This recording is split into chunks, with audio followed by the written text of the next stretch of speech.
I kill my mama, kill my mama.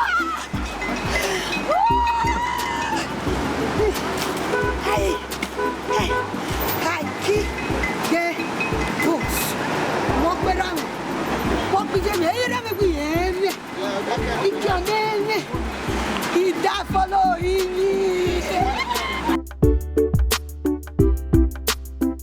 Woo, woo, woo.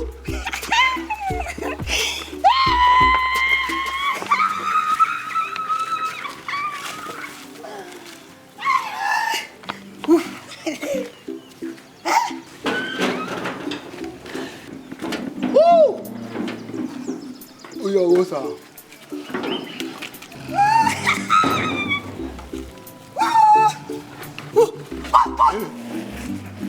Costa.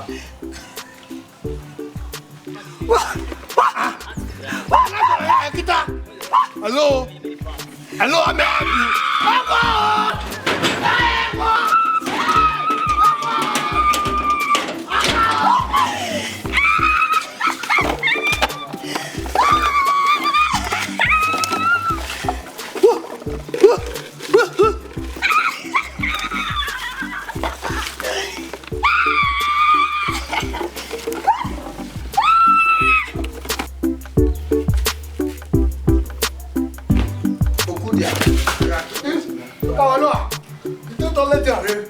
I need him to get when you get him out, what is it? Good. So I'm told you respect.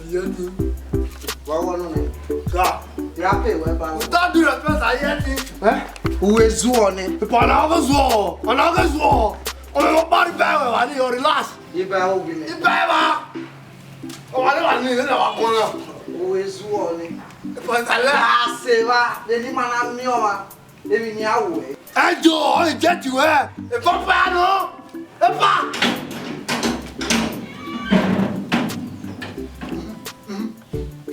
Okay.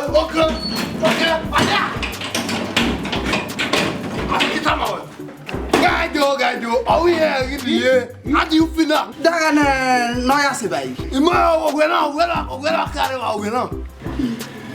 Yeah, you want I. I want man to come me. The boy me ati to tamu we. Mane, o mu we. Ona fi ma e na. E pa wa won do na. Ga mu fe moat. Oh. Emi na ya gwale a boss in need to ballot because there is no problem without no solution. Yeah, look back. I'm on a few moat. If I'm down.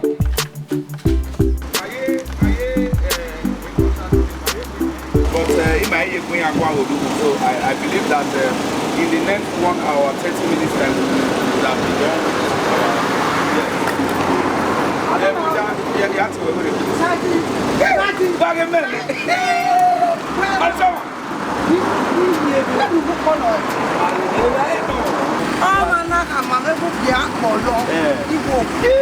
Baba,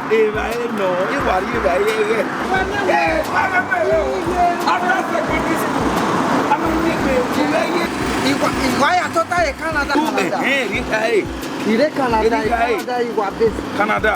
Yeah. I have a telecommunication company.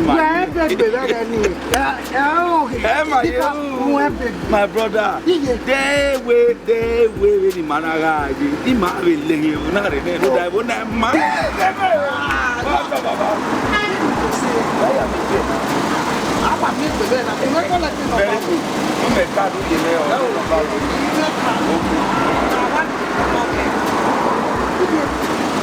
Baba, I'm very happy. Now what flash so that I have contact. Amen. Oh, okay, yes. Now you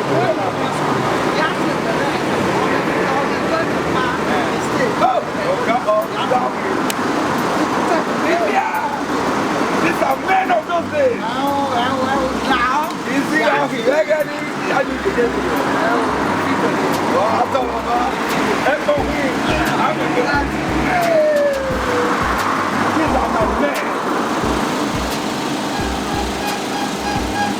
like I was saying,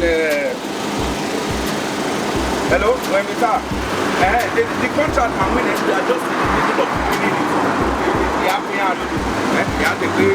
They are finishing it. Oh, do one up there.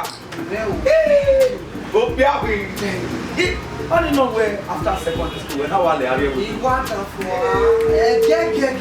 Then I met. Ebona logo be. Akemi hobo. Omaizi. Ebona. Omaizi. Owe no when I am. Erere gugwe. On your WhatsApp, but not zero. Oh, we may we Carry of our carry over. Cabo.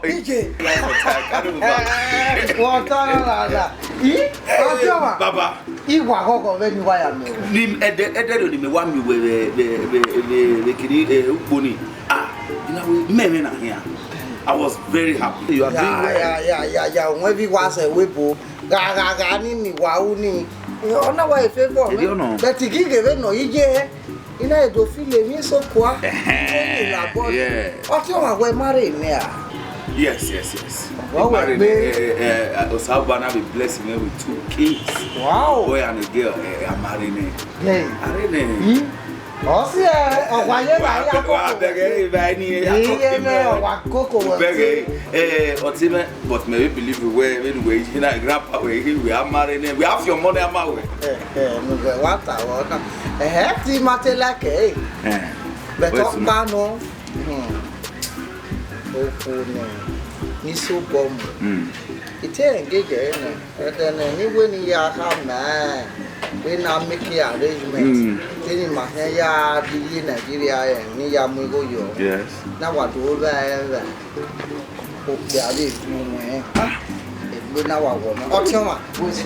Ba na me ge ni bu we bo ni our company mi. Ya o ni me ya so bomb. Nta wa. You understand? But anyway, sha only waje o ti wa bi wa mi o ite wa ina wako because omana ka we okwo ni aseti we make Benin no we make iwe no bokia okwo ni date for more than 5 years Moria Yukbori ina we negi na memagwe wa ma ni memioni ni mioni my best friend Stanley I was saying, and one be yelling in Brooklyn. How can a friend do that to a brother? Oh, see, I mean, I bonana. In a way, near the Gualo dia, because in your way, ni ma way, Cabo, when a do ya bit away, one we are ye lamutu. As a bomber, I ye one measure. Oh, my way, or what by my way, ya, in no walk a kino, or a kino, I'm the Benuguejana. Brother, can watch you here. Or Timaraco be where away a dioma, your man, your man up here, a brother, or Mark cannot watch you a brother video. Oh, okay, Kinu, no, very important.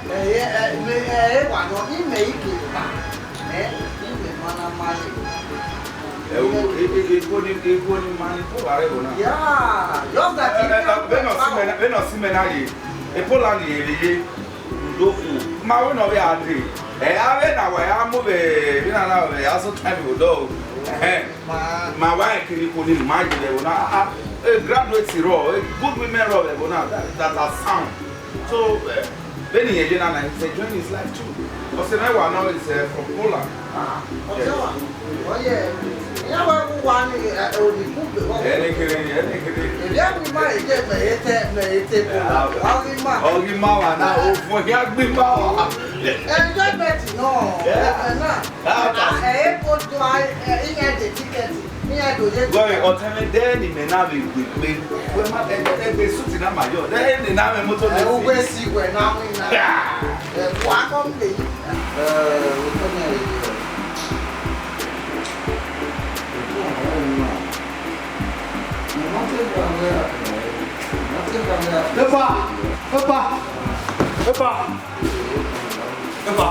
Walking.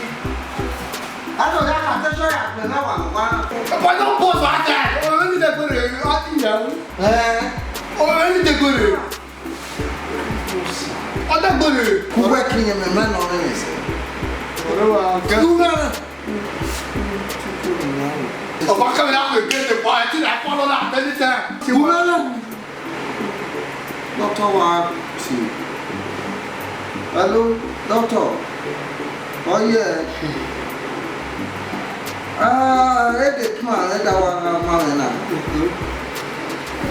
Oh, well, they were said getting why are they hospital? Anyway, we'll go now. We'll call you back. We take me out.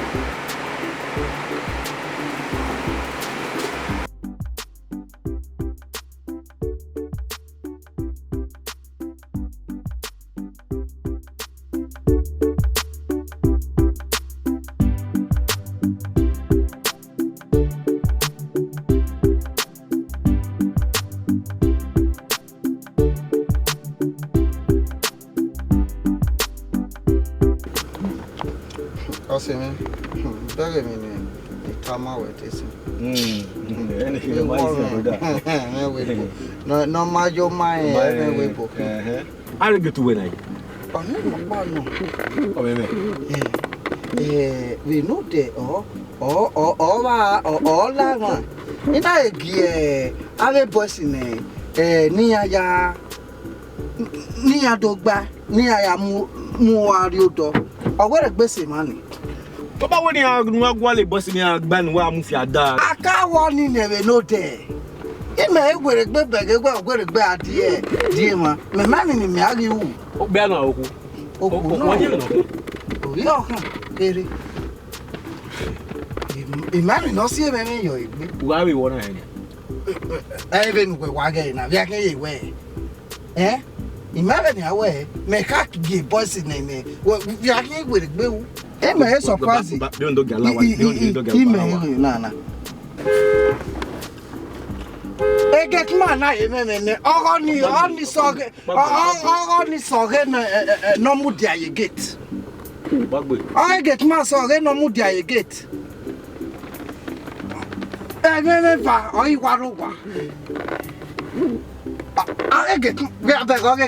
okay. I like go back here. If I gay, a bill of web go. No, King me man on Massey.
You understand?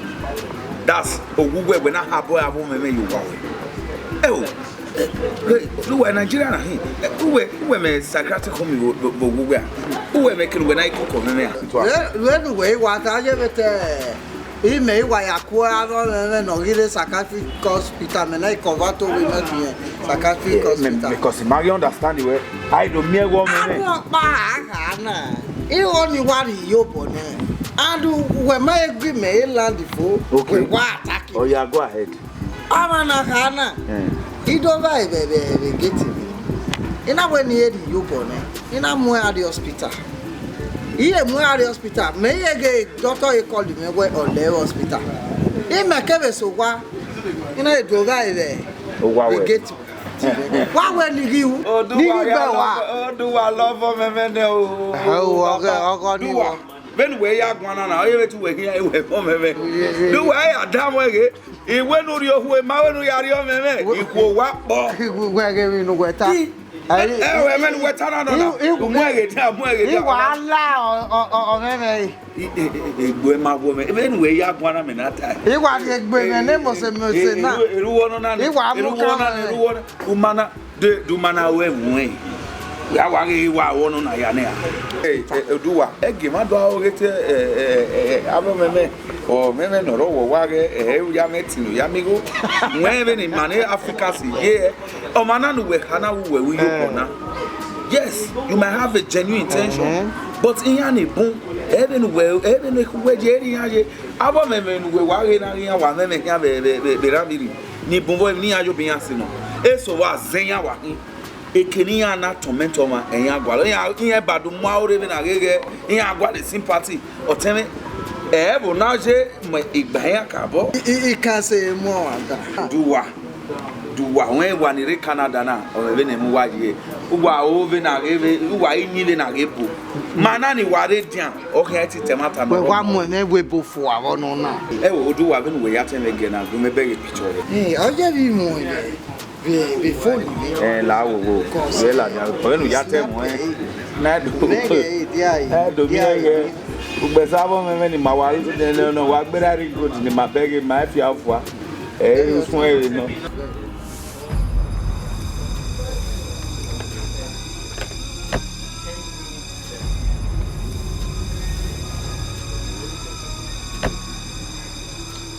odu ayen gena Aguani Bawadi. Lavana Nuguamaya to name. They get Nuguamaya to name. At one lay I again. Oh, seriously. I'll go down. I know this girl. Cab. Why only where or my take place in now, but again now. Oh, yeah. Be again, and the company man. Do I have your canal? Even also, any young marriage, even no was no seven. You only one beg under a photo or the silver man. The look alike is too much. How can want?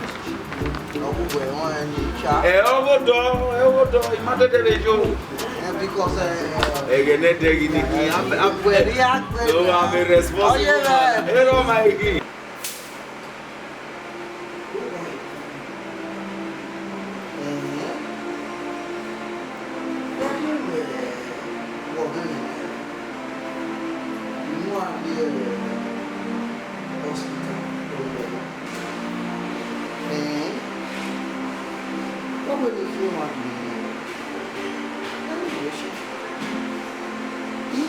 Pastor.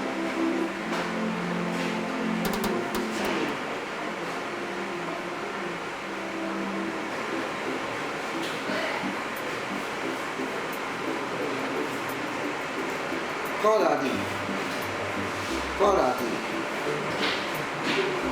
Hold on here. Okay. Imagine the evening service of any day. We do one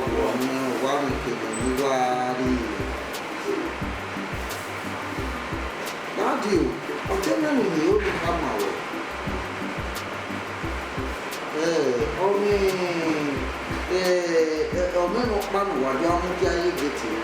In the hospital. On the hospital, and you know me, Mamma, this or my hospital, and I will grab you that way, you die.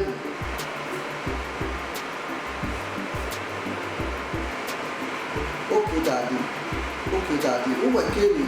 Me, I go allow the boys, me, I back, you talk, who will kill me? Call Daddy, will give me one one. Averia person that me and back who were killed as far where we are. Okay.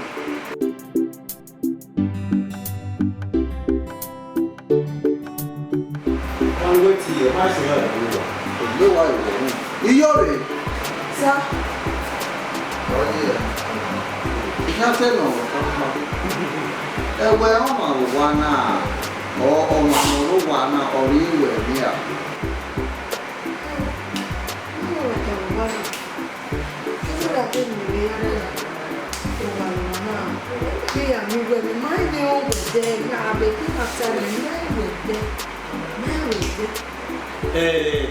If you say I know, and you don't know. What I get to know with Duamujan, again, who we are so that. I am going to see. Unawe lepodoade. Unawe you one aya le ade. Omo ni we mi wana. Me mama even ni ya se wana e. Mama even ni ya mi ni mama e. So ko no e no kan ni wa je no e gbe.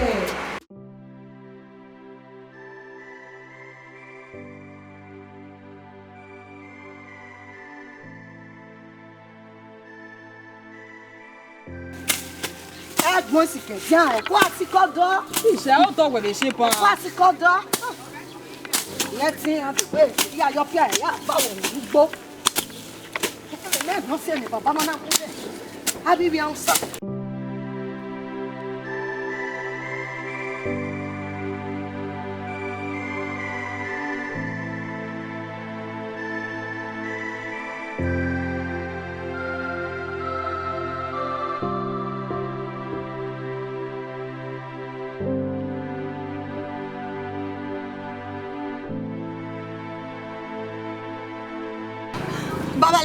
Baba la veze.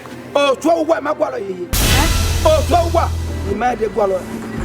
E camera. Kaka bi dua. Where be la tora? Ah, papa. Ma te gui. Bo sun. So ro kwa. E o rebo tora. Era gagbe. Onye ho. He have that. Onye ho. Ni sa ye la gbe ta la ba. Do papa me fa gbo. O se no ya gbukunu ye. Era onye ho. He close it here. Ari me. Dash. Era wa gugu very. Hey, big piano lani. Wo na ni do mi mu ya na. Baba go iwe. Yeah, I go meet your father. I'll tell father. If you stand this man again. Oh, when not on a Papa, we see pe. Wa me awa ma ni. We awa ma ni. Ona na so na ni to mi muri na wa me kon. Ari ga ni ma we ati bi me. Usu wa gbodo na ya seni use no maruwani. Useni e wa gaji. Agbon mama. Atako agbon ave mama. Ma be fi moto we fi na ruda. E ta ma me o se di last time si. I me cha I na ti ni aka. Ko ma era mo.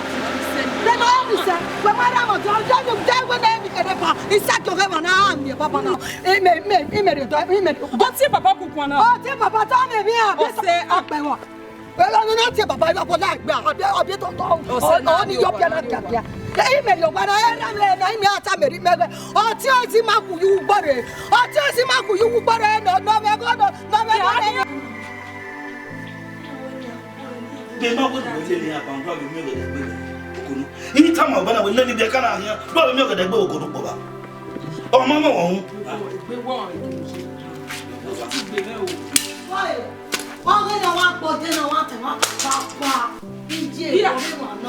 Oh, but a second, oh, man, Papa, let's second, oh, man, look, We're better. oh, man, look, Papa.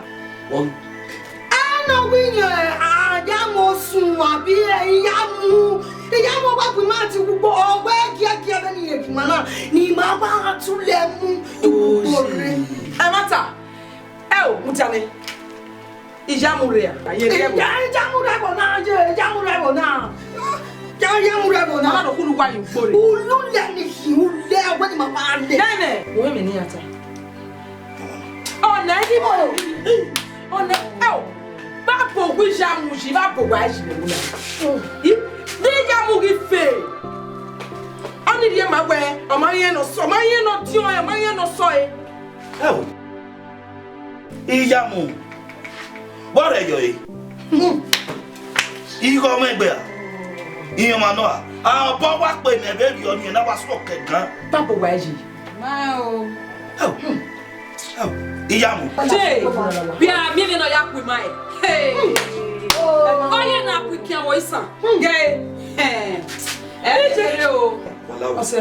Ira la bo. Wala wa. Wase no de ke ame, wase no de ke wala wa. Yo wala wa. Mo ti de ke isi. Wala wa.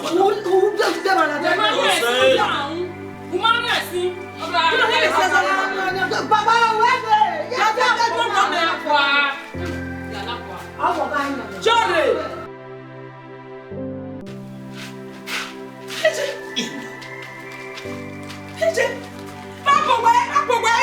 Papo wa ji ri jamu yi. Na foye ma.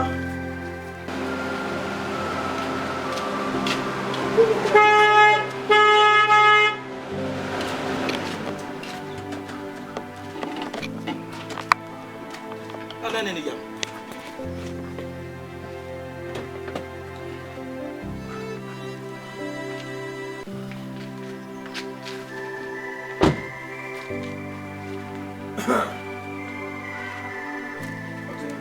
Ya mukoyo. O wa itede na. Ogime.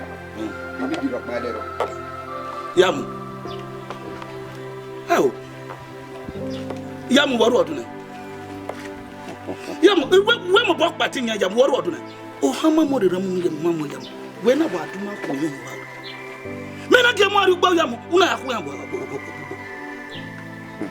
Yamu. Time I was said your way. If no have benefit bona. Ekiamu yewa. In a school. Ekiamu yo. Oh, tera many. Egilao. Mamma when you were getting that password, that password according to Payakon. Never. Oh, you are set all of me one of me. Go your honey. Oh, correct me. Then I'm your way.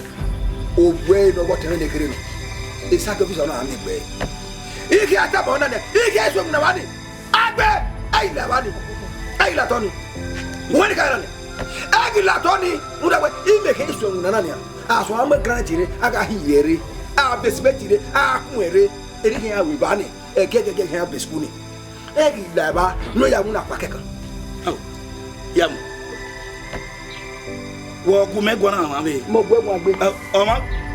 Yam. Nene ko. Na ko. Oto me ni la. Oko. Lava. Yamu kuno, me kwa kuno yoni. Yamu na farma wa yamu, me kwa kuno me. Yamu, me no wo kan na yamu na.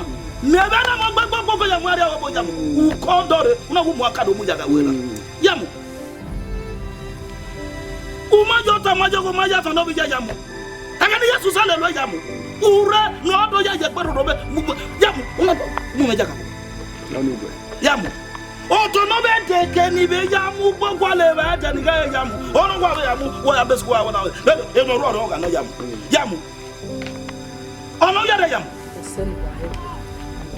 yamu so bo be ku e so kulu wa mu ya ba e ni mu agba yamu o Tony egila ono ya do mu mi me yamu egila Tony ku ga fa ba yamu wa mi mi awe yamu wa go na tile so bo ma kasa gbon ka we yamu ye nu na ka we wo gbogbo wa mu are we ko asere bu ero egbe yaka iwo bugwe to bugwe ero egbe igera no nya wana oro egbe eri meta se beri ogwe agari wa sugbo wege na mu na nwina na ya mu are ogbo obe ya wuja abie ya wo abie e koko alade obe fa amana gbo odu ohun wu se ti hiore ono ya nwina ya mo mi me ye e moto ni we mu abi ba ni egbe o wa de gwesi ya me gwesi o gwa na wo so gwa jere do kama egwe alumako o ibere ni imaro fi oyo ami ogwo na akoka nu we ke gbe nugbo ami ogwo na akoka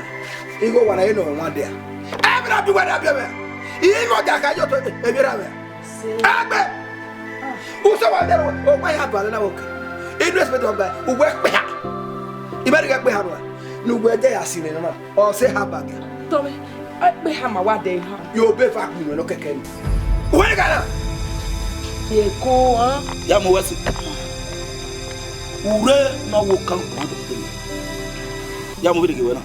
Ke dula de la gure. Ogwera wenyi. This my father's house. Umere. Ya mo gwa le ke dula de gure gbe jam. Wa pa. Ja ke me jam. Ja ke me jam. La la ko mo ke la. Yo, man. Hey, ga ko. Gwe.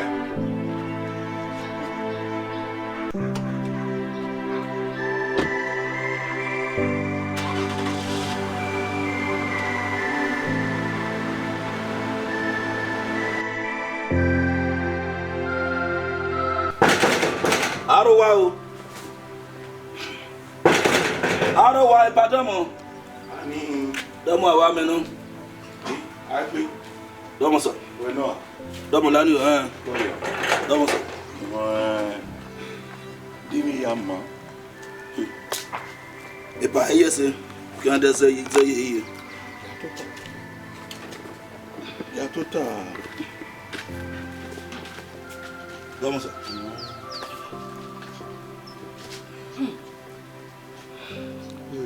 Domo so. Ko. Domo bowa. Abokan. No. Ko. Agiri anyo bebe. Baba wasi o. Enu debe ba nyo na re baba. Domo kada. O su. Baba. Domo bowa. Ko. Even nu daire. O teme nekere. O tonera me gusa me. Teme nekere na kwa baba ya. O wun yogi wanya ya. Ya bowa yeso, ya mugbo yeso, ya yo bono pa we no pa. O ma be zede ka be fam o gba be baba la. Urfiota me ya mi otone ya we mi o ma be woni o wun wanya. Runda go be go se me. Runda me go se wona bu ye wanya ya gbe me. Uwe yoni hawe o tiwe ni hiri rebo na. Ave tenia. O tiwe ni hiri warebo na. Baba warebo na. Eru de noro no na mana fatu mo ba. Unye hwere. Ya gina tie. Iga emiene ya gina tiwe. Keke ni nwa so no regbe na. Na me kana gwan ye na. Baba wese. So kon pa na baba bi ni wa mi awe. E ke pe. Ewe. Be na kara baba yesu engu na ne. E bi na ga to pe. Baba I la ho baba. Unwewe igwaru yi nu ezebe no ya tegbe na ikakaka baba. Keke jon igwaru egbe ni igwaru yi na gbon ya. So kwa kana wakana weri te do seso di matuza ke gbe na. Si ezoro. Obo kana ke no hi weri na. O we na ryo to no ro ai rie na ya. Hwere ge ibro pa si ezo. Mama. Wa. Daba. Ya gina tie ne. Ina mione ya gina tiwa. Mama wese. Kan se pe. To. Yeah.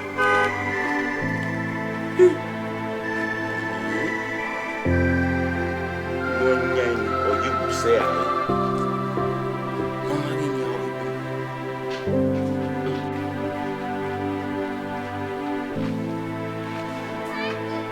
Jure là, wa be la boni, ani ruki, ani wo. E ke ni abeni ya ti eni ki ohun, yi mi ri jore.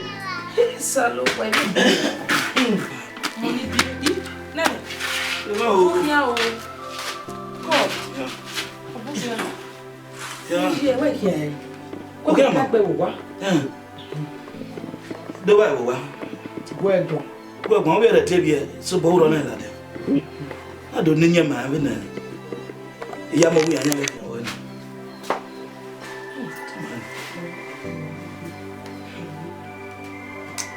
Ijamu.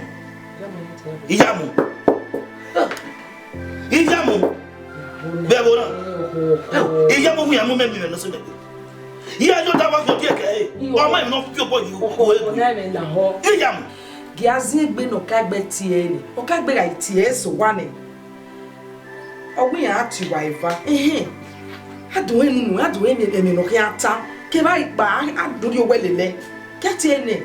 Be mo na tie. Aye ni gbe ya to lo ma to lo aya to lo obulo.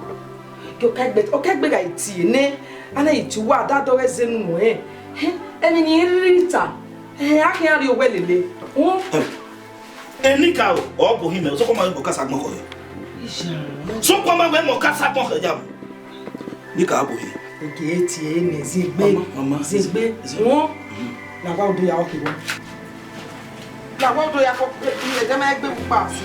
Na o me ya ko odo.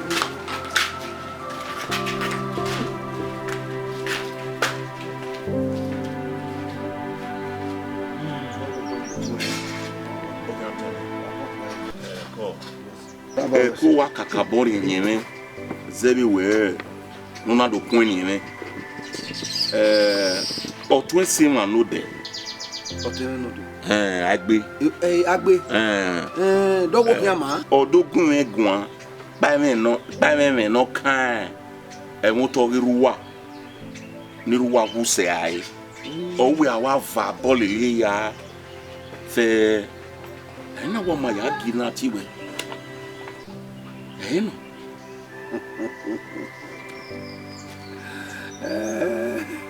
Domo aba.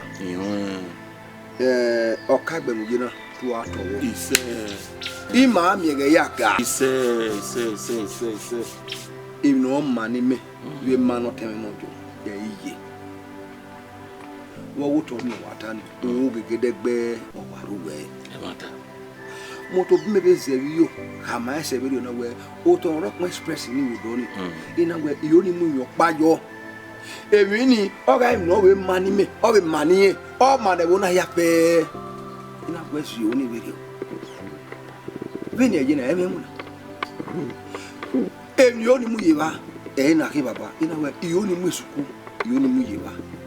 Ogwepi ina e ya pe ni rewa e ya be ajo ye to bi no gbagbo na ne e be mu na ye be ke na be ahun ina bi ba ti ta ma ese ti do gi na we ba derio ya sun iyo o ge mata e we muri wa we ka bo we mu ni unda we be no ya na me ke malake e ma we won e be ri yo ma ko egun be me una gbese o ye na me kian egbe do ke kia o ma ke ki ebu ya pe logun yejo mo ikun e gagbe e wu le jo se mo tala wero a o mo kun ya ke no wajo le ya ke ni igo kere no be so bo anyu esiga iwu ya se agba mo e se ti gbetu mo be ta ma ya re we mi go nu ya gbetu we na ye ma be ri o o te we no ti o no so pa bi no ya ma na bo ya we dege we o le lo no be se ye kian e ya we ya kian Amma. Tina gbegi na me ba ka sebe ogwe eri wa gwa ball le ya fe. Amma, ihun enunu we nini. Even no can sun ya gina tie. We bi arriba. Kakabo. Keke be eniwa ni regbe na. Na make na kwa yele na. Wo ta baba. Wo ru ba ta mejo bojo. Amma, ya gina tie. Baba owesi. Amma. Gun eguji mado. Me ade gese. Ekin ya de gese odoni. Amma. Agbon yo. Mo a. Afimero baba fun. Oh. Imagu. Oh. Otele no no e no. Ndokuma. O bi gbese na ka mabu no ya mani le mani e yi. Amma. Owesi baba. Amma. Owesi. Oh. Ya de gese odo. Amma, o ken we o. Yo.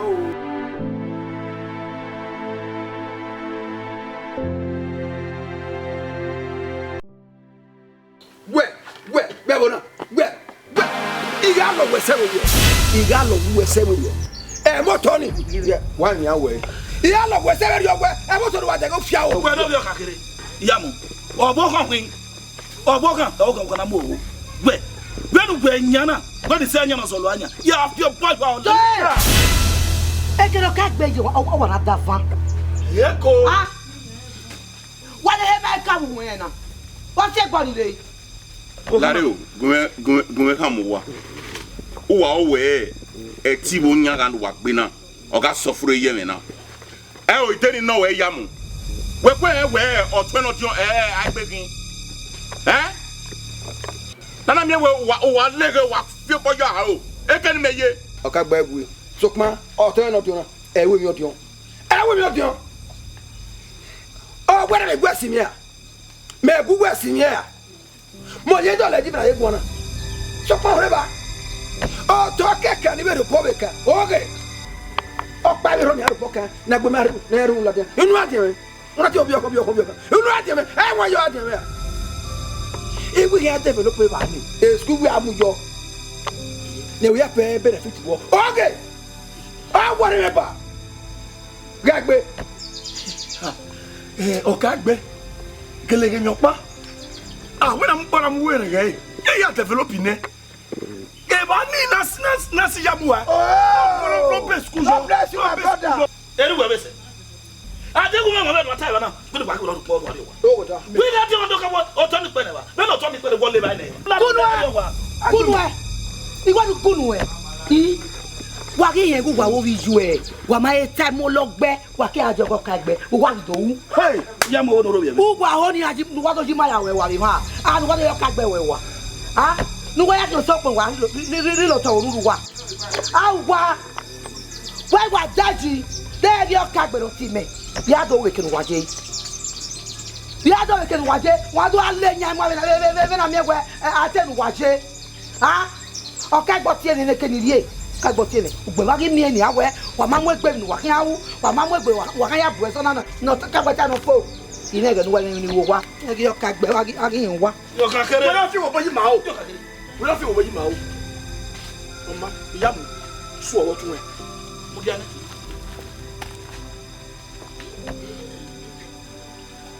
o kagbe bo e baba wa to pe Obokin. wa to pe Ko. Ìyá mu ló pe a. to pe baba Ko ye. domo Ko. baba isebi e wo kagbe baba wa na mi wo o to do mai ba fun bo lu wa ta mo te no so to ni ami iyo ni e ba ni yo ni develop ni be school ye ba ni ya tegbe na mu wa na mi mo ba se ti ta ma Ìyá mu no temi. Itiri zo yu wiri o. Mi so pon won tu eno dioni. E won e la yin an gbe. Understand? Ọmọ we no ri ni o fun boy nu. we se baba O fun boy nu. we se baba O fun boy nu. Ura we even wa mu yi wa to ya tegbe na. but ya ti hello okay honey I'm a winner the family will not pay to my account the 5 million where's meeting where's baba egusa one of me go ego no pay the money in your account no baba laho was a thing where me ya go that way imo na gbe na dey hike that way very well ye erima e wo na do mi ogwe ebu we hewe agbo imi agbo wo han egbe gbugbo mi na Ìyá mu ló pe a. Ìyá yi we eru do to ni o. Agwa o kagbo oki o ma keke we agbo Ọmọ. Ọ̀rọ̀ mi wo ma keke wo o ma keke we aredo Ọmọ. Ofu egbe. Ofu egbe. Yarege so Oyo. Ofu egbe. we so o kagbe roga Oyo. Ofu egbe o. we so Ni le ya mo pa. Ofu egbe. Oh, idi le o ba be de aja lo ba. Ofu egbe. Are like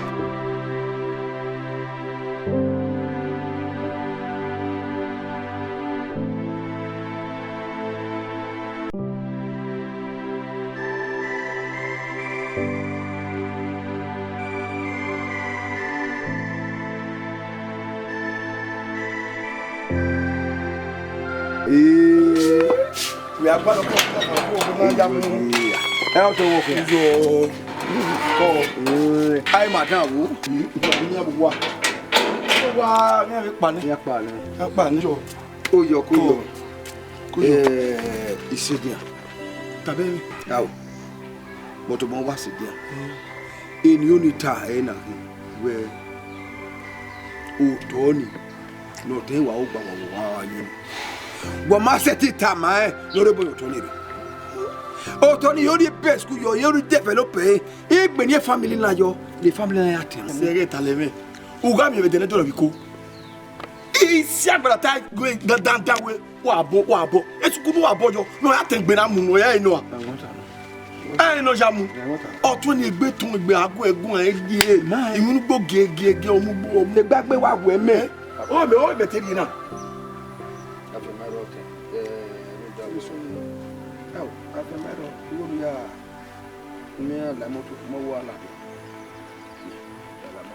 Jamu erugbe upo ware wa ya o da odo me mo to fi kire piete eni kire me wale lo esi mo kire la Where go?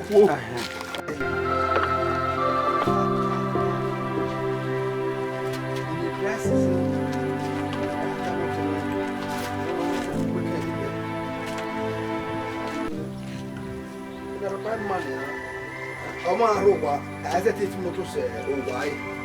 Ọwọ́ náà yà á kún mi yìí wó. Wàá yà máa rọ̀ síta yẹn. Iye wẹ̀rẹ̀ wa. Oyo.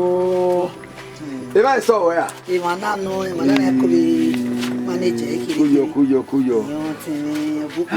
Ina we kan store na. So ma o de na ropa de ma yi. Ah mama wa fun.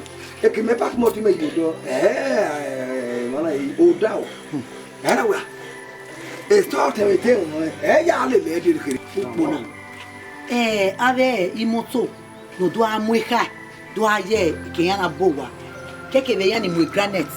Wa mu po na ria ni na. Ati government yan ma se yi mai. Ebi oje you go to power way ya. Go. Oh, we say pé àwọn ibi ni. I will come. Eba na ko we. O te me sedia. Ina wo te me ga gbe. Wo market iku egun a ye moto ni. No wata ma no so to ni ame. Ni ya pesku. Ni ya te egbe na mu. Eni egbe na he agbejo. Ha? Agbe wa mu to po ye moto ni. Wo ma ti ta ma. Otimi otun ni uhe no aye bopanya kedegwe o yene he oba wa o sawanyo opa imi ho no won we wotin we ni e ba ku mi ha ya ge ruda owo wo mu ba ku a me ke lae la wo kwa uyo bona you know put over like by the key the hina kere maybe have your customer go me I will see we have your marathon in your money how ya ta me driver me uno be 20 bucks ni ya support you 20 bucks no you give me no ya improve USA otene USA me get gboko awo toni we nyan no pe when we na ka wata ni we kan ya ten gbi mamu we nyan ne ama igbi yobon gwe wale to uni me na unyan ne agbenu agolo unyan ne we azo we ne no pa ifi me ko we de oh we are do mama na se fe o ai to ba o uki moto ni ne I want to ya se ni epile me lo boy ka me ukie wani go no wa kuyo agbe ko baba mo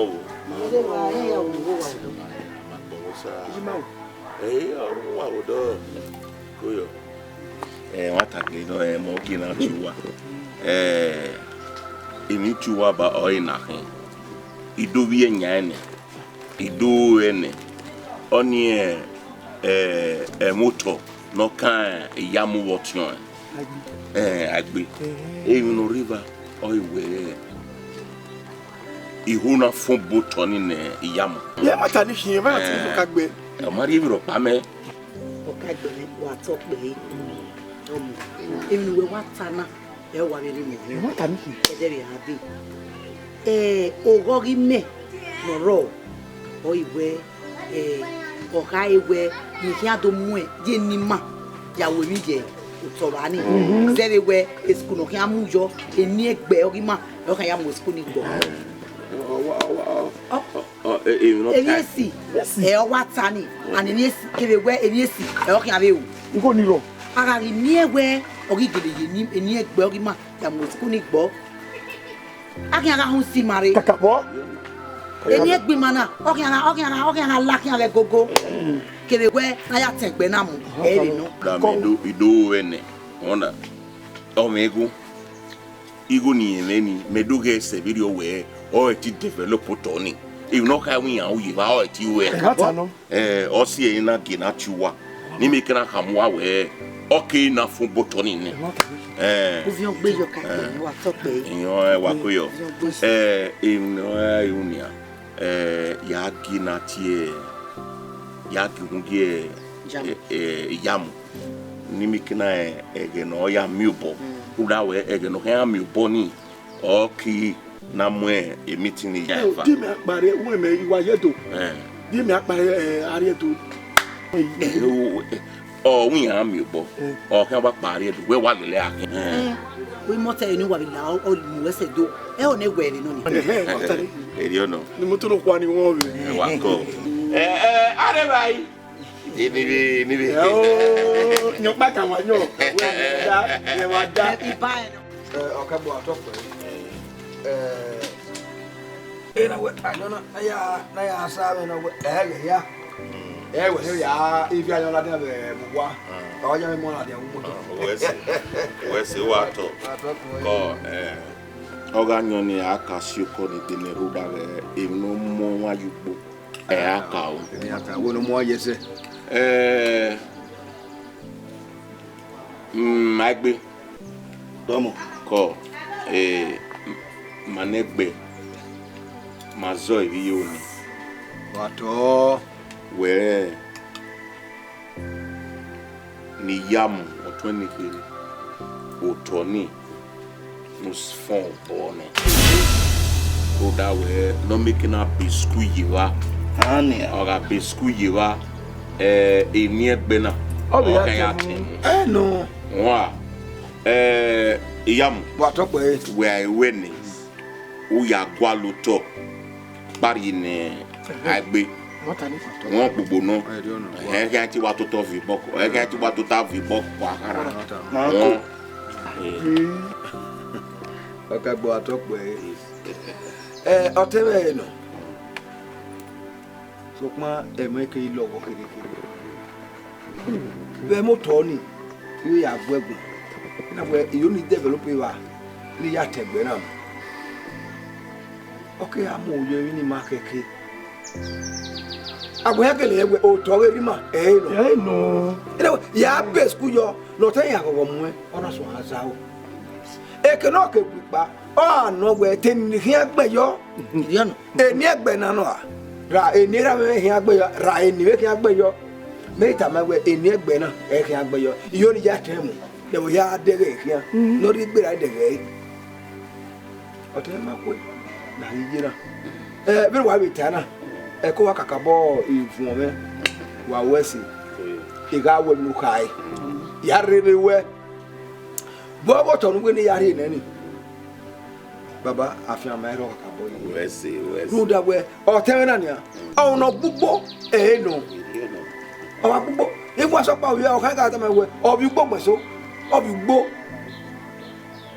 so o toro pa ire ara ni wa de so o ya develop ni no ke amu bi he ya gbo na de kire a ya o ni iwa ri oro kun se udo ya fado ne udo ni wa ma eni le gu ne ye wa anu na ke udo nda gbe emi ko ke ma me de ke baba agbe iya ye we okoye mi ni ma tana Okagbe ona hien wa ti mere do bu ama bo ese bo wa ma do we na ya khebe go o be no ke ma gbon Okagbe wa we se ya se ni dia asa ma fo o ye ko yo sa wa ni die na agbe ko no ke amari ma gba ko no Anya make that ma mu. Oh no, any egbe so Okagbe ani. Oni se. E me no Okagbe. Awo e do ko egbe so Okagbe ani. E me no Okagbe tana ni. E o fi opeji. O fi opeji. Ya mo abo eso na ni. Wa we ni. E me bu ma mu ese o. Api.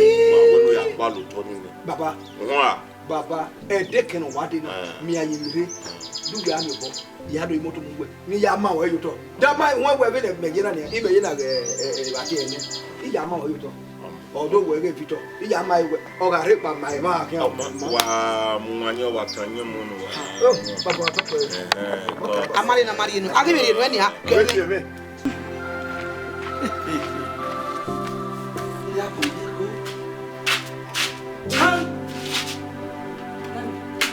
me ko mi aboka mi agbon mi na. Aya ti kun ni be na je. Oboke. Mi agbon mi. Ko, urene. Me and time, why do it? E ko ni ade. Mi agbon mi ni ma mi ade be na. Ekie, o tu me na ma veni me. La gbe o ma me ni mi ke na ke lukun ari. Mi ari bo no yin he me oni me. O yero.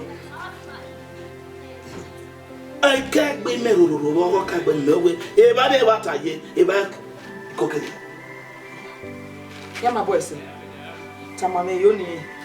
Aza de yinota. Ayi se ba. Megi ga ya mo mo ganyo pala de ganye bu. Kagbe be na be wa diko wa na. Ge ya wa ya diko wa ma se de nwanyo.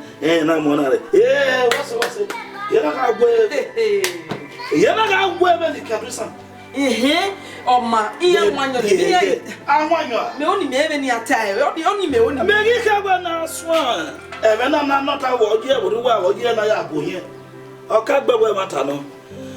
Bumagbe ko to teme egbe ya mi egbe ne egbe duko ne eni ya ri bu bi kegbe na hin na we na tama me be baba na ne ya o to ni na kana ne ya iye we ni atama me we egbe fine no teme no ya babe no bo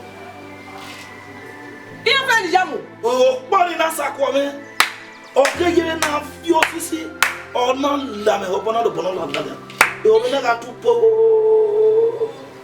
Iye foto jamu. Ono pa we mi a.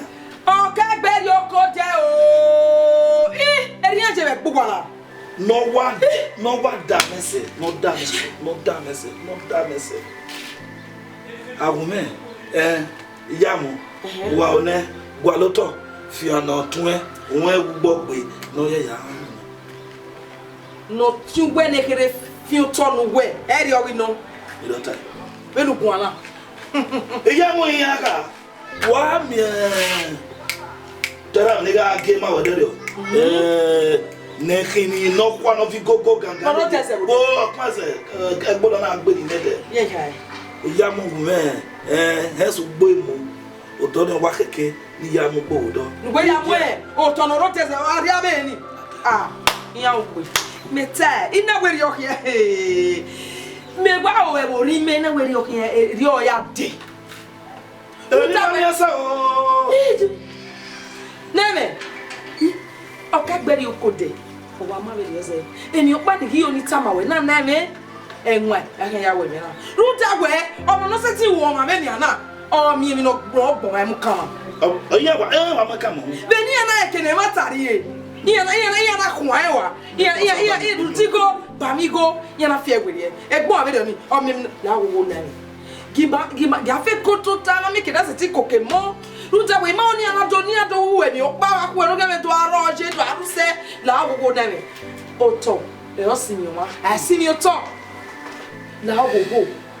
Iji ni. Iri ya chebe buwana. Igo moja. Igo o moja. To igo we wa so ni e. Ruta ma biele. Mama na do bo fe, ibi ma fe. E je bi ma ibe fe we so ni a e. No ma fe be na o fra ko. Gala wa do ti yan wo ya do to ya o ke won. Ko ma hoja. Gala ba ye na. La do a ko. La re. Na ba dia o be.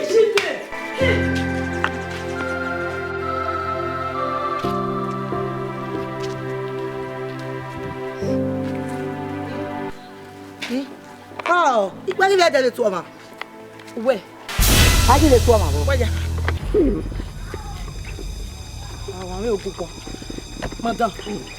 Me boru no so gbo we. Then the boy mo re dia, I ma to. Di mari to. Bari lami. I ma we gbagbe ya. Agwine. E mata. Agwine. Ruta gwe, gwa mi wa wo. Gwa ka wo gwa ma mi wa wo to kwa tori. Gbe ni tamu gwa na. Emi no ke koda fi me. Wana hien obori yeke. Wana mie. Ige to wa gbe to wa fe. Wa ji gbe no ma fe ya Solima. Wa ji gbe no ma fe ya Solima. O ma no fe be na. O me ki obi gwede na kwe. O ma no emi na wi ye. O na we ni wo ma be na kia we be o kia kose we ni tam gwana oh hey order fún we ere kobo ere pin e kun tubu e kun o e de le ba e lo fi gayi aya kokere e fe ogun ado mu egbo ni amu ye wi ma ana we da emi go ya we e no do are won do ya egbo ni yakin egbiziga e so na gba mu ne o ti e no we ya mo school jo ai mo school jo e ba ni ga mo se unyeji o ga mo school jo ne ivi ma no ga be je school ni egbo we ni are hasa no ga go he ama he salobwa awa idi anyway mo uji na gbe na gbegbe egbo gbe na gbe eni ke nu ri mama we yen kun we aya mu nuda me ma poru no so gbo we ọmọ na ma be bo e me gwa lo ne wo na dun na wo de he e gwa lo e nu wa je na then we go egbe kan ba wa ya mo office se egbo wa wo me mama gwide uya ya kan rezo wa no man no se no ri ke pick up no man gbe ne gbe so lo abukpon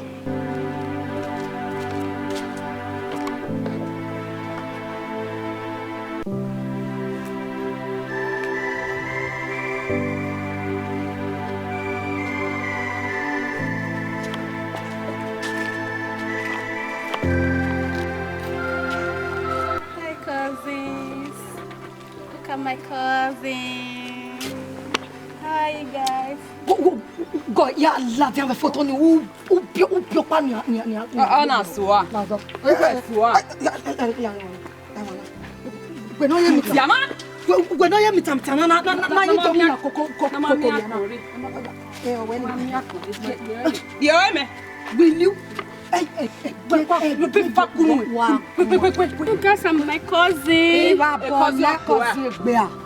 Una re que era ya derio. Una fi pegi me. O ma ene bona. O ma we. Erugbe to ye be mo ime. Are mi ga mo eri me so pa erugbe to mo eri me. Una ko ma ko ki u kera. Mama. Era ma go tema. Camera ni yamu. Maka to le pe mi o bo terima. Boga. Oga try.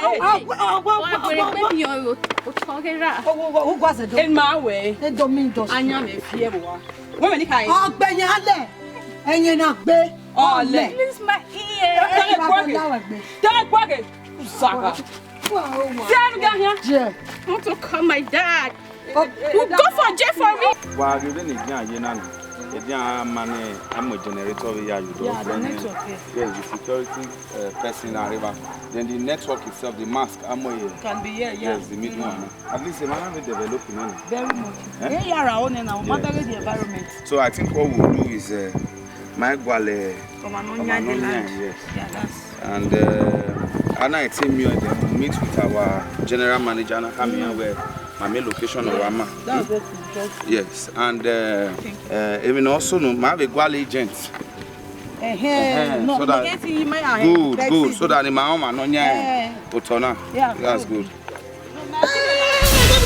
What is it? Calm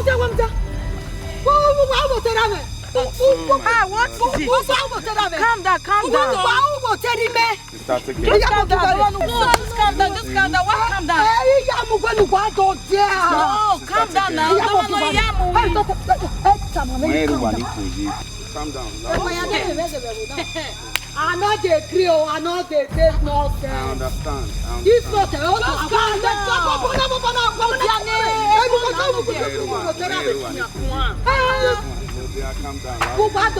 Just calm down. Why I go calm down? Oh, why yamu kiwari? Eh, so what? Yes, I yamu. Okay, my yamu. Yamu tira negede no. But I have fene raven. Okay, Onakpa. Okay, can you my area? A network provider man. Network provider. Yes. when I'm Glow and MTN and the rest of them. Madogo to my bank because agent of Bakari Kamema where there's a land like this. And Madogo can network in my TR, you know. My mama no enya, my mama no nyatona. My mama woman wet here, Yamuna. Ayamo get it. Ayamu. Don't want to say Yamu, Mama, not say Yamu. Okay, everyone Yatan, Otona. Even also no. He might even to be married Baloma, no Yan and Noto. Good. So, even also no, La will mighty Miruwa. Sister, come down. But Emma, do Otona boy, only married on her, eh? Mother, better. And better, or mighty Mira. Eruwa. Calm down. Where the thing? Oh, no, now you don't say that. Oh, tell me, I mean, Mama, Tira. Baby, very only Larry to get a mirror. As class, you'll be the one enjoying it. Yeah, La Wimoto. Larry.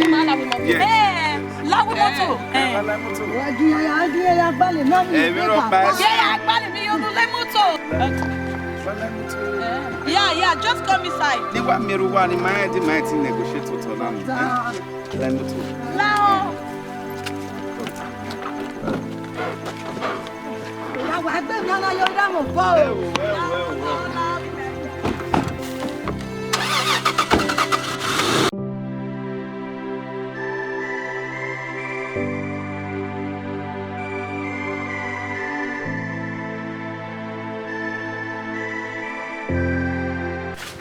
Maveri. I'll not. Ya would be tewe. Imoto mundi eba you ni merunya. Oma Maveri. Wesi.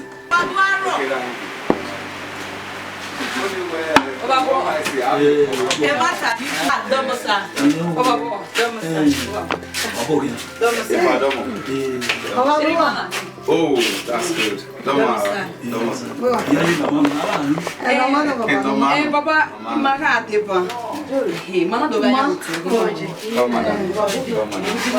Oh, that's good. Come on. Mana do ba ya wuto ima. Mana bi ya oge e pa ya mo we ki. E mana iru le bia. Bugwa onya bo e pa ya mo we iri nya mi. Ya me ba. Ave na ni no watani ni wa mo yu ye. Network provider. Ya we ya do mi o. Ya we ti network. Ya ni no kan ni. Wala the next no bi. Wala. It's what do to.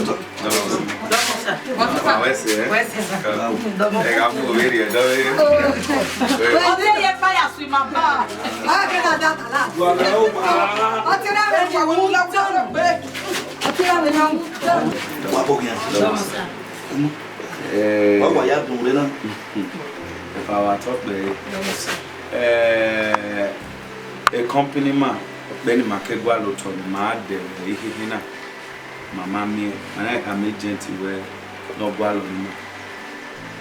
My agent or Imam, we am your power, your name, Madure, and my arena. Because even in my a network provider man. Yes. When have a mask, you know, while have a clear network now, I go my one movie, I won't see. Can I more location and more your matter? Emanado me or Toweni.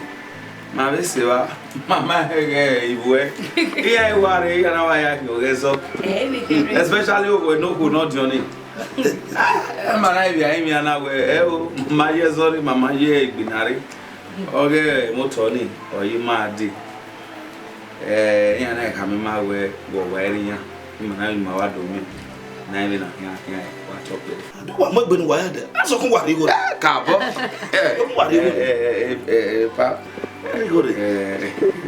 Baba, do you go no my company no am e gbe opa no ni go ma here you don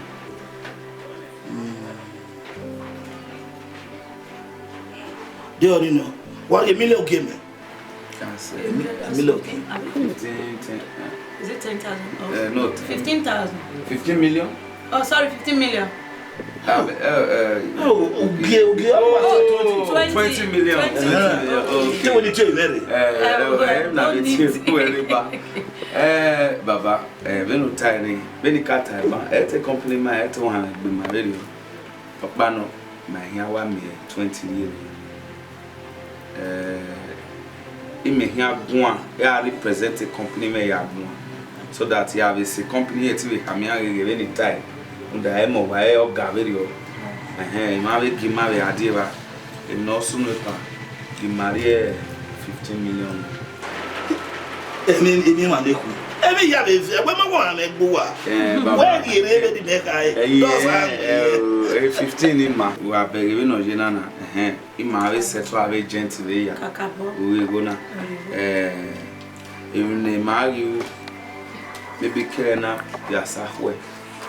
Marty lawyer Lima. Our you boy you big. Not that. Now I yes, once and for all. 15 million in my top baby. Mama, don't want me about me. You don't know. You don't come. Marty lawyer Lima. Now I boy you big. Now I Once and forever with me. Conclude. Okay, not. Hey, Roba. Then what did you hear? Roba. What up, baby? Jamaro. Damar. A door to be a one more body anywhere. Oh, that's it's me touching me. It's If you're fine, I have one of them. That's the other girl says, oh, devil, illegal. I don't feel how time the man to win. The man to win when you see it. Where, oh, very quality. I tell you, I will go to another for Wesley. Where's the Baba?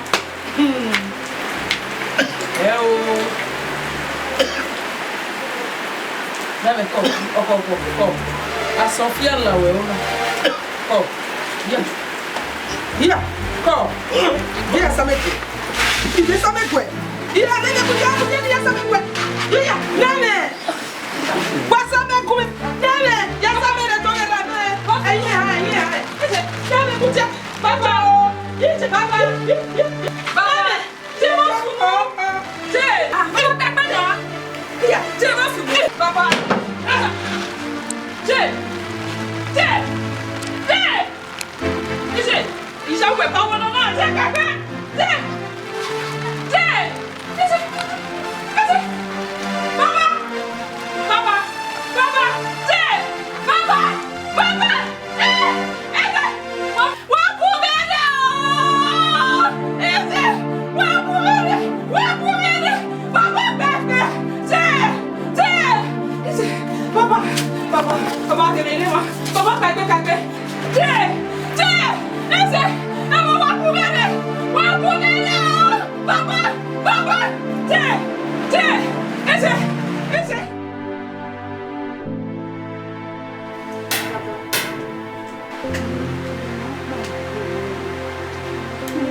So, man, cannot be enough young. Or you need a radio. Well, nevertheless, we'll be out for tomorrow or we're not waiting. Who's that? We are checking. I won't.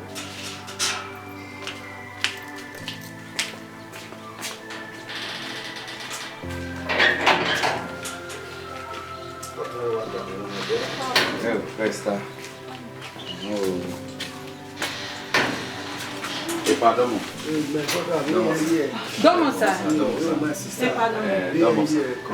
Very sorry about your loss. Oh, I'm very sorry about your loss, sir. Domo, sir. Domo. Sylvester. Pardon.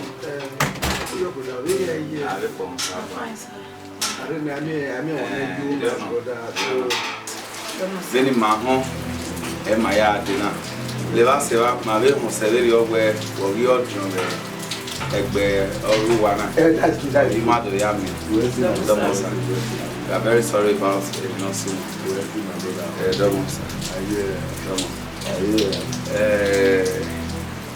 If I know you marry, no work for the video.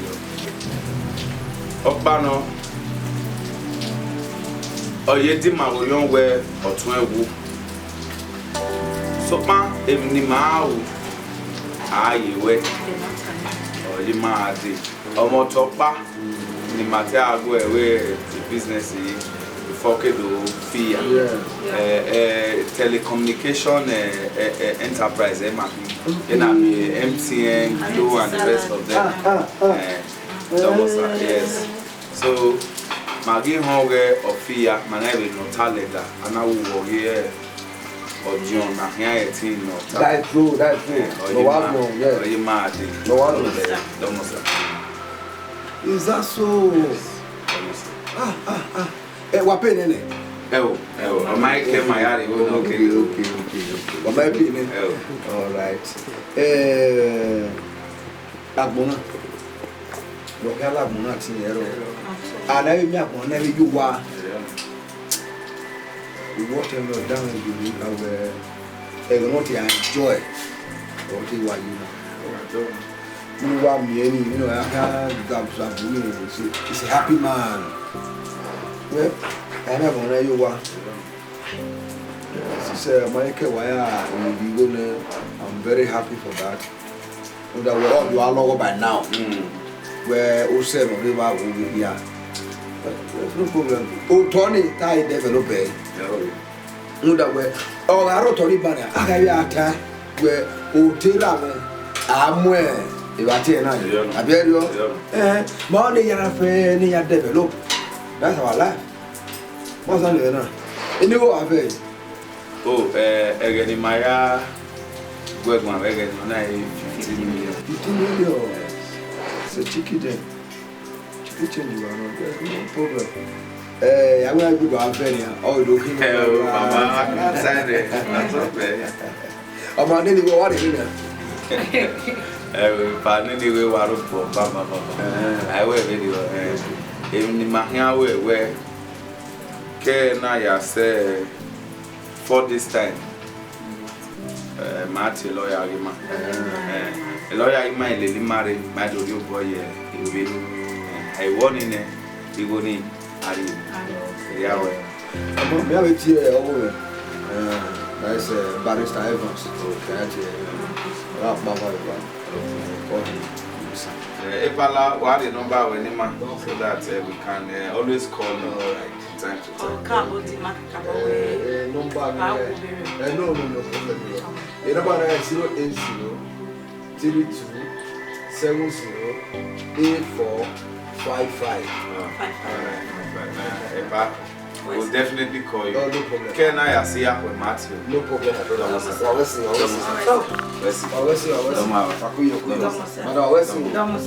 All right, sir. Bye-bye, sir. Yes, sir. Have a nice one. Yes, sir. All right. Yes, sir.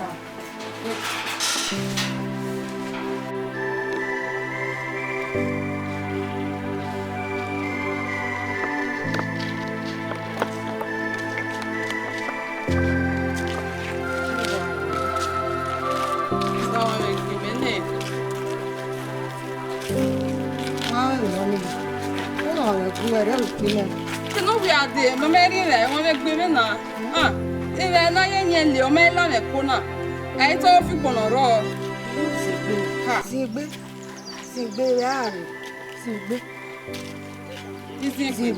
It's not one that we in. Where's the weather? So where is it? Nearly never hear the others. We see a big holiday. Where's that? We get you. I didn't vapi wow. Walk when a tunnel like that woman. I am about Tifo. Then now you're the no here. I mean, I got most not now your daughter as so I Bokio. Okay, What one now? When I Your sister, you're any water. Oh, Gaga, too, is she? And what able to cook. Uwe kwa nyanya keka. Tu envanuari me wa nyanya. La dia papa ya mu. Ah. E wanu ze gbe are. Wo se gbo ni I better me ya mu bekenjo. Itama wa I better me ya mu bekenjo. Na me ya mu na do se so ni ma wa o. I better. Where dey any man here last me I me ya ma kiasia. Uri dey me. Uwo na de e pa ya mu. Uye dey o ma de me.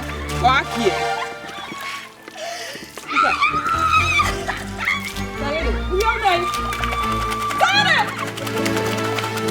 What's the name of the Kuna? I'm over here. Ah, Lisa, I am a name.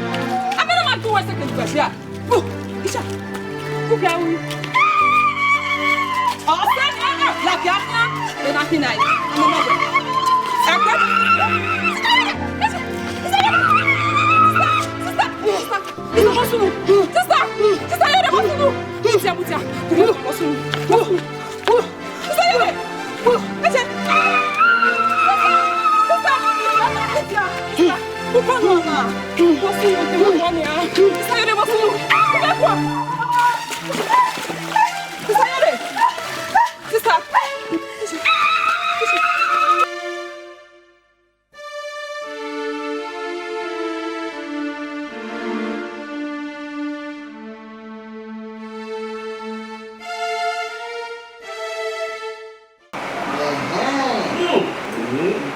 Tira ni omo ya no.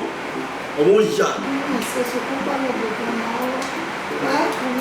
Uma que me ele nem a apoe ya le wa ri boutique ni ya du mango o ori o le do pero eu não tenho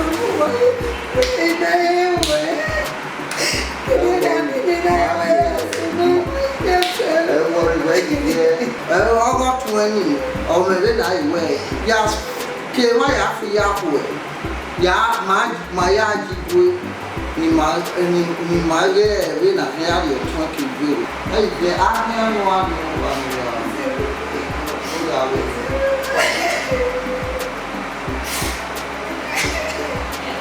no be na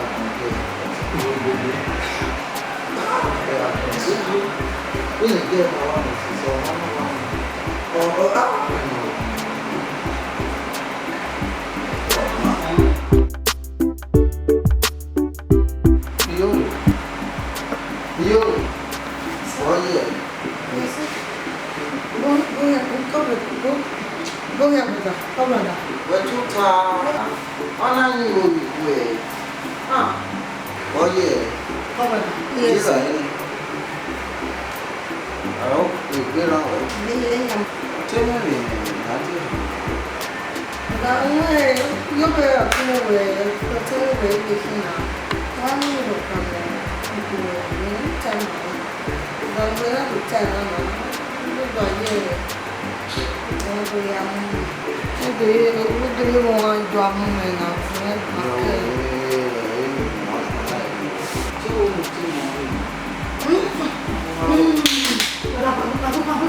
Okay, jam. Oh, no, One way.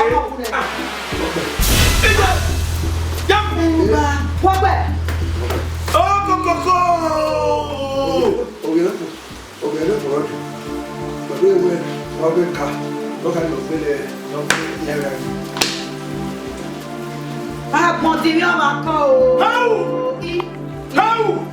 Jam. What you want? Jamu. Also, the mama bilori. Jam. What you doing now? Oh, go. Hey, I continue à Baba, hello.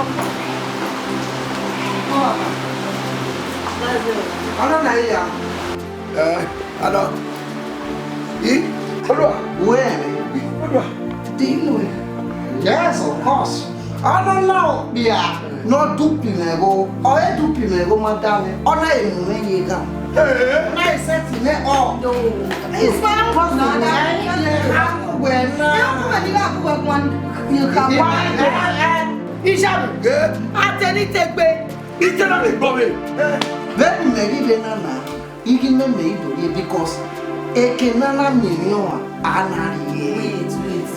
You don't understand. You know, understand. Make me understand. They don't cool. They don't know where you buy any man. Yeah, then when my understand. Larry, they don't know where to pin me go or they know my understand. What you are ya what's the move now? How can I be? Are we on what? Jesus! Mama,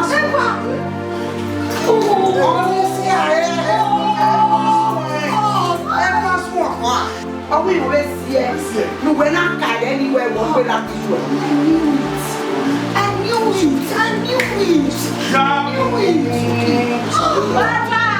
It's okay. They put me back and they will see it. Whatever about now, go one in the motor. Oh, yeah, you go where? Why you because they can have you and have you. Only it's okay. Stop crying. Only sound.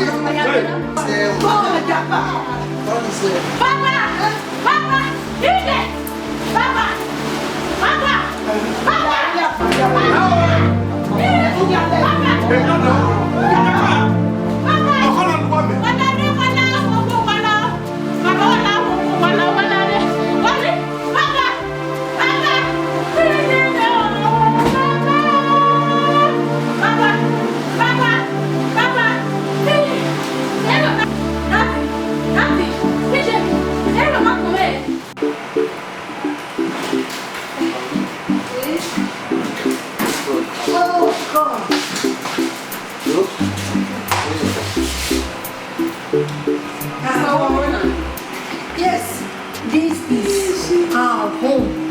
Obima and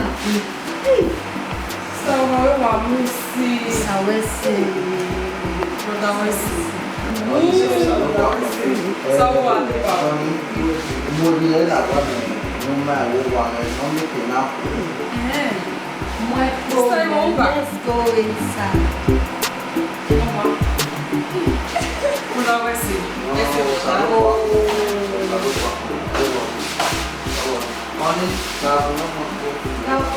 La quale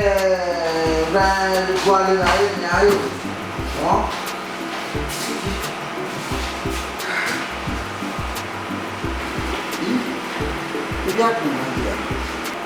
Oh, anak kami jadi niat ini yang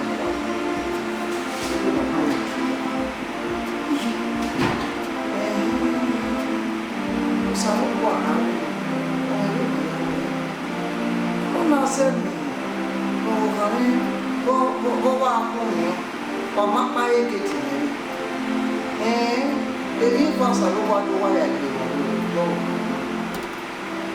apa dia ini asyik dia gitu mana ya we ni ya itu ni ibu ni lost ni je gambar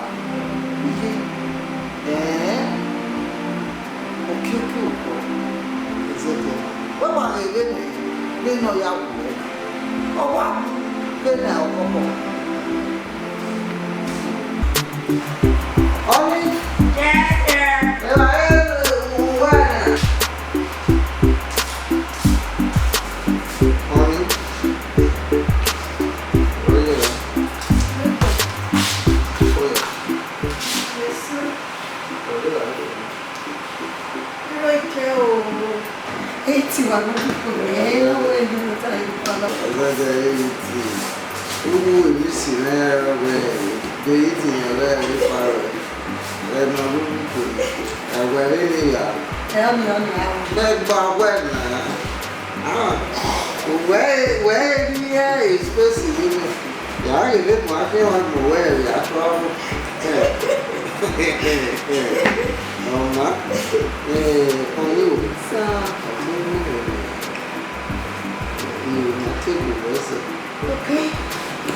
Guess what?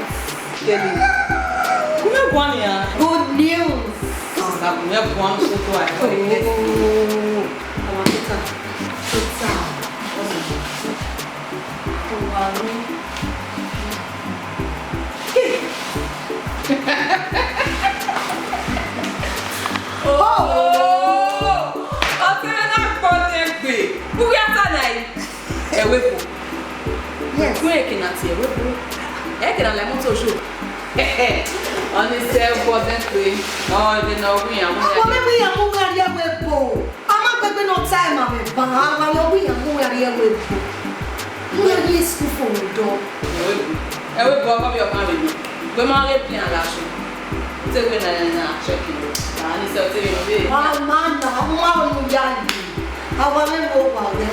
So you go, you have no where.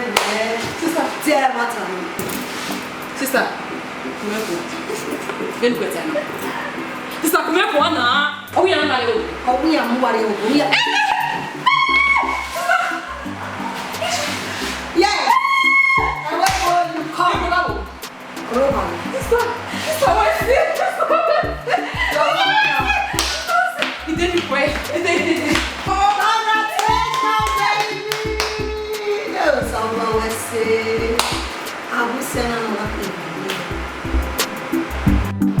Mr. Odua.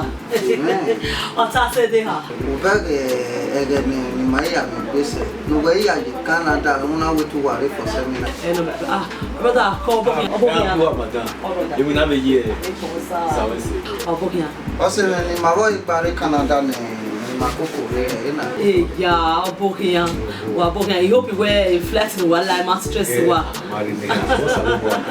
You're welcome home. Koyo, even Magata, you sound so gentle phone. Yeah, you were in your mama. Yeah, there was no problem. Even me only to me a weapon. On my only you only Mario. And I do there where in we now wear anything. Now when you go out, no, you got that. The thing is, in Nedo abroad, even in Mawawi, presently, in my student visas. Wow.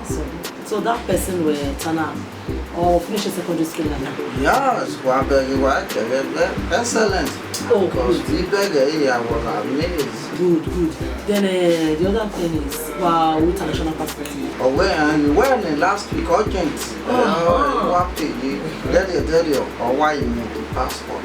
Yes, a good starting point because as far as we're on that then at the same time with international passport, we are good to go.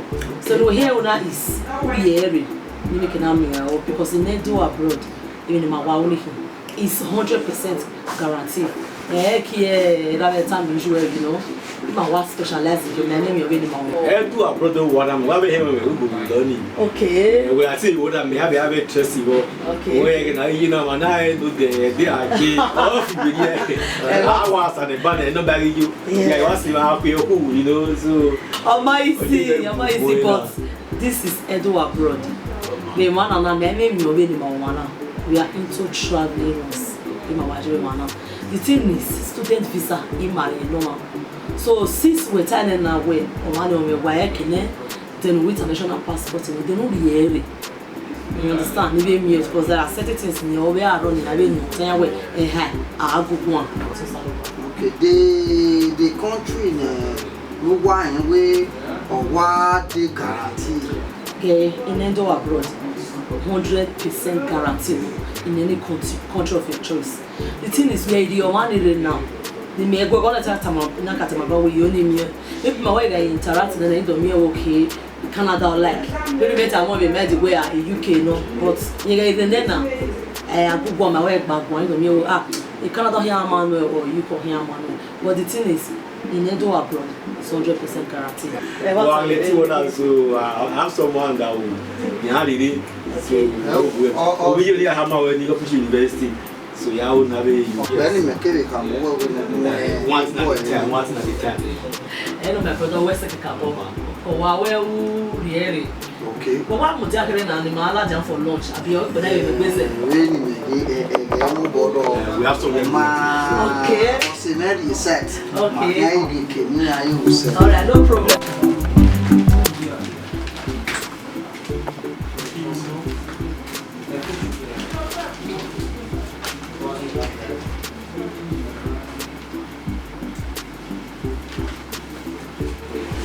I want a good grade. Oh yeah,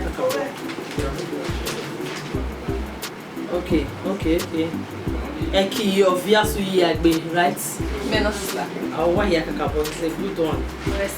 So, medical type, we have a credentials in the Benin. So, I my case, problem here, as I was saying, when I do abroad, for sure, no man, we will not back. You know, so my dear sister, maybe I know where the country will like when I study. Sister, okay, in that case, I won't choose the name, but it's not choose the Canada. Canada, because in Canada, when I is in Canada, I will cannot suit or white, okay, Canada. No carry for in a control or was making it a what I don't worry what I will work Canada no make it.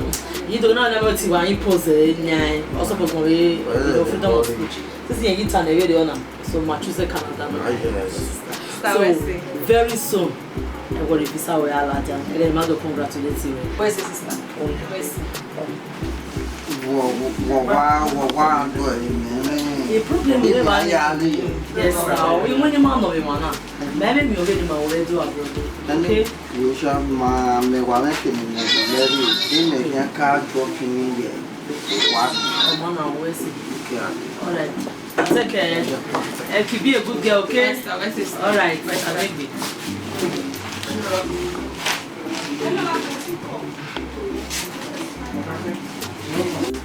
Brother Paul, you will say your money. Okay. Man, congratulations. Okay. I told you. Okay, no. I told you. Some way. anything that has to do with traveling, that means Oseme was as a don't want you. Yes. So good news now. Okay, where worry? Oh, we me worry me akima, but ni yari man. Oh my, even no here soon, me awa we. You understand? With a visa now, in me away because I was saying, in your go bet, in your mother, in your lab, because in your day you pay for 1 9, everybody way. What I mean with 100% you want no way do I tell me, apart from where we do now, I waka so we do confirm me now. All men now, or what is my way, a matter no. Oh, my Wessie, what is the order? What can you? Who are you? Okay. So why are the ticket? All the ticket in logo because ya college gentlemen. No, the ticket to me. Ya okay, bad. Oh, woman, no one live ma. One of your panel. As far as women were here in Nana. Yes, you are. All right. Yeah, but.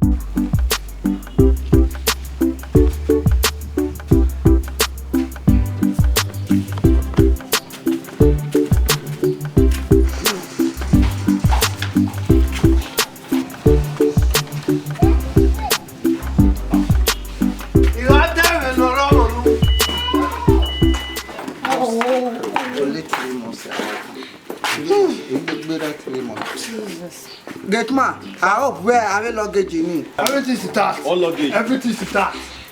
The normal agba, even now way. Everything is tax. I will not spend more than 3 months. Wagi I can have flat now.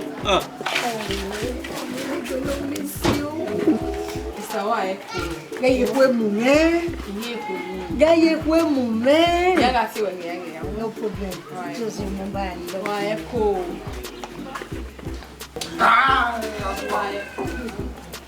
Aqui, get in a maropa. Me maropa. Why? Oh, I'm not coming. Yaga si wengi. If I'm ready, I see you. I'm ready to be up all Follow up for power for wine.